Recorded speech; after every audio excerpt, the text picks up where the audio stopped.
Welcome to Life and Faith from the Centre for Public Christianity. My name's Simon Smart. And I'm Natasha Moore. Well, a few years ago, Pope Francis famously likened the church to a field hospital. It was a way of describing the role of the church in today's battlefields, either literal or metaphorical. It's kind of captured people's imaginations. He said the thing the church needs most today is the ability to heal wounds and to warm the hearts of the faithful. It needs nearness, proximity. Well, William Kavanagh, a distinguished theologian from Chicago, took hold of this metaphor and expanded it in his book, Field Hospital, The Church's Engagement with a Wounded World. And he makes some fascinating observations about the church in this role of the field hospital. One of which is that the church needs to come to the battlefields of today, not from a position of superiority, but from a position of solidarity with the people it seeks to help and serve. That definitely comes through in his writing, the idea that there is a battle going on. All is not well in the world. And also that the church is at its best when it focuses not on power or the institution, but is responsive to the needs of people in community. Of course, there are all too many cases recently of the church doing just the opposite, defending its own territory and reputation instead of caring for the vulnerable. Yes, and Professor Kavanagh is certainly not naive about those failures. But he also provides some pretty striking examples of the ways the church and individual Christians have made significant beneficial marks when it comes to meeting the needs of people. He has a particularly high regard for Dorothy Day, not to be confused with Doris Day. Dorothy Day is the journalist and social activist. We'll get to hear a little bit of her story later. Well, I had the great pleasure of interviewing William Kavanagh in the US recently as part of CPX's upcoming documentary about the contribution of Christianity to the West. And we started our conversation looking broadly at the church's contribution to the world and specifically the idea of the church as a conveyor of mercy and charity. Yes, I think one of the church's most important contributions throughout history has been the idea that you need to care for the other in need as if the other were Christ. This comes from the Gospel of Matthew, chapter 25, where Jesus says, "Whenever you did this for the least of my brothers and sisters, you did this to me." And so there's a long history of taking care of the poor and the sick as if they were Christ. So that's an important duty. Now, the Pope has described the action of the church as a field hospital, attending to the needs of the world. Now, can you describe what the church understands those needs to be? What does the church think the needs of the world are? The church has always thought that part of what it needs to do is attend to the needs of the world. Pope Francis has called the church a field hospital, in which we need to be out on the battlefields of the world, binding up people's wounds. And by this, of course, he means both spiritual wounds and physical wounds. And throughout most of history, the church has not made a kind of strong distinction between those kinds of care. And so to care for the body is also to care for the soul, and vice versa. Now, Pope Francis is very popular around the world. Is he bringing something new or just recovering something that's always been essential? I think Pope Francis is a breath of fresh air, but he's not doing something brand new. I think on matters of doctrine, he doesn't differ very much from, if at all, from his predecessors. But what he does is bring back a spirit of humility and a spirit of charity. His two predecessors were, I think, very concerned with relativism and concerned with clarity, declaring the church's teachings clearly. And I think rather than clarity, Pope Francis is concentrating on charity and thinking that you can't get people to come out of themselves and see a different way of viewing the truth about the world until you warm their hearts and appeal to their sense of what's attractive in life. And so Pope Francis is kind of reminding us that it's that personal contact, especially personal contact with Christ in the form of those who suffer. When do you think the church has been most effective in that role? Has it been when it's been in a position of power and therefore able to do things, or perhaps when it's been more from the margin? I think the church has been best at attending to the needs of others when it's not concerned about ruling. There are times, of course, where being in power will help you establish the kinds of institutions of care for people that have become very important in the world. Several people have said, Charles Taylor has said, that the modern welfare state is in some ways the heir to the Christian church, but there's an ambivalence there as well, is that the more institutionalized, the more impersonalized care becomes. And so I think the best kind of care that the church has provided for the world has been when it's out of power and it's not worried about ruling, but more worried about being on the ground, taking care of the poor and the vulnerable. In this regard, I think especially women's religious orders who have often been excluded from power within the church and often excluded from power outside of the church as well, but have done tremendous work. The story of the church in the United States is really the story of the faithful women, the nuns who have established hospitals and charitable organizations and orphanages and schools, all kind of under the radar of both church and state.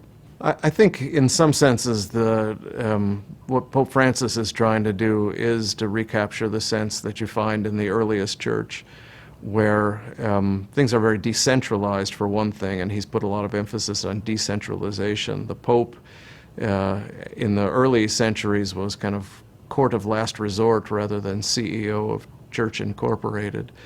And what you had was kind of not very tightly institutionalized, but was more based on small communities of people taking care of each other's needs. And Ivan Illich has this wonderful reading of the parable of the Good Samaritan, where the neighbor, Jesus tells the story in response to the question, "Who is my neighbor?" And the Samaritan responds to the wounded Jew. In the Greek, it says kind of as a gut reaction. It comes from his entrails. And that, I think, is the kind of thing that Pope Francis is calling us to. It's not in response to a collection of rules. It's not in response to a kind of institution, but it's a response to the kind of one-on-one, flesh-to-flesh encounter with another person who suffers. And that, I think, is part of what he's trying to get back to. You're listening to Life and Faith from the Centre for Public Christianity. If you've just joined us, we're partway through Simon's interview with William Kavanagh about his latest book, which is called Field Hospital, The Church's Engagement with a Wounded World. Yes, and we've been talking about this concept of the church being at its best when it focuses on and attends to the needs of the people around them, both inside and outside the church. So I asked Professor Kavanagh to provide some examples of this, and he talked about Dorothy Day. Now, if you've not heard of her before, she was a political radical and a bit of a saint, really. In the early part of the 20th century, she'd been living in a bohemian life in Greenwich Village in New York, and then converted to Catholicism in the 1920s, and she became the founder of the Catholic Working Movement, engaging in non-violent, direct action on behalf of the poor and the homeless. She was a pacifist. She was arrested for civil disobedience on several occasions, including in 1973 at the age of 75. She was a bit of a firebrand. Well, here's William Kavanagh talking about the way Dorothy Day treated people. One of my favorite examples is also one of Pope Francis's examples that he used in his speech to the American Congress when he talked about Dorothy Day and the way that she simply responded to people's needs and created the Catholic worker community out of a response to people coming to her and looking for a place to stay. And so you have, on the one hand, a very kind of well-developed ideology and set of doctrine about nonviolence and response to people's immediate needs, but then you also have this witness just in terms of treating people on a kind of personal basis. And nonviolence, the anarchism, if you will, of Dorothy Day and the immediate response to people's material needs are all of a piece, because she thought that we should not put care for others off on a kind of abstract state, but we should care for others on an immediate kind of person-to-person level, and that's precisely why you ought not to shoot them or bomb them either, that you treat them as if they were a person and not some kind of abstract idea.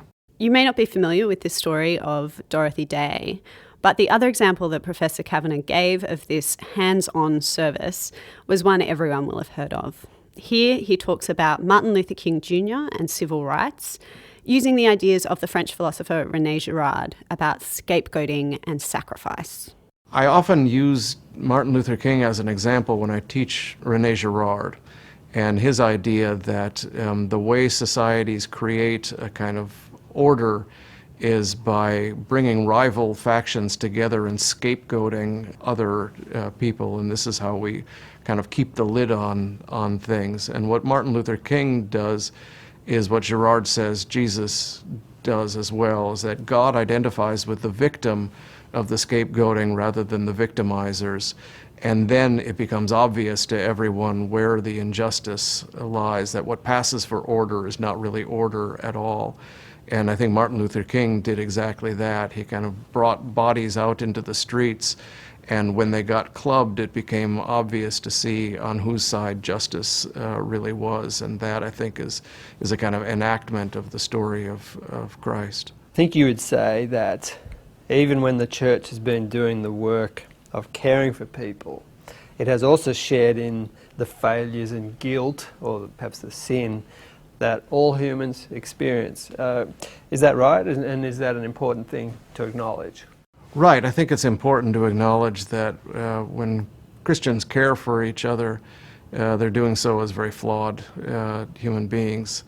And that's one thing that I think Pope Francis has tried to emphasize, that in care for others, this is a part of doing mercy for others, but it's also a part of emphasizing our own need for mercy, that we're all in the same kind of position of relying on the grace of others and on the grace of God to overcome our own kind of flaws.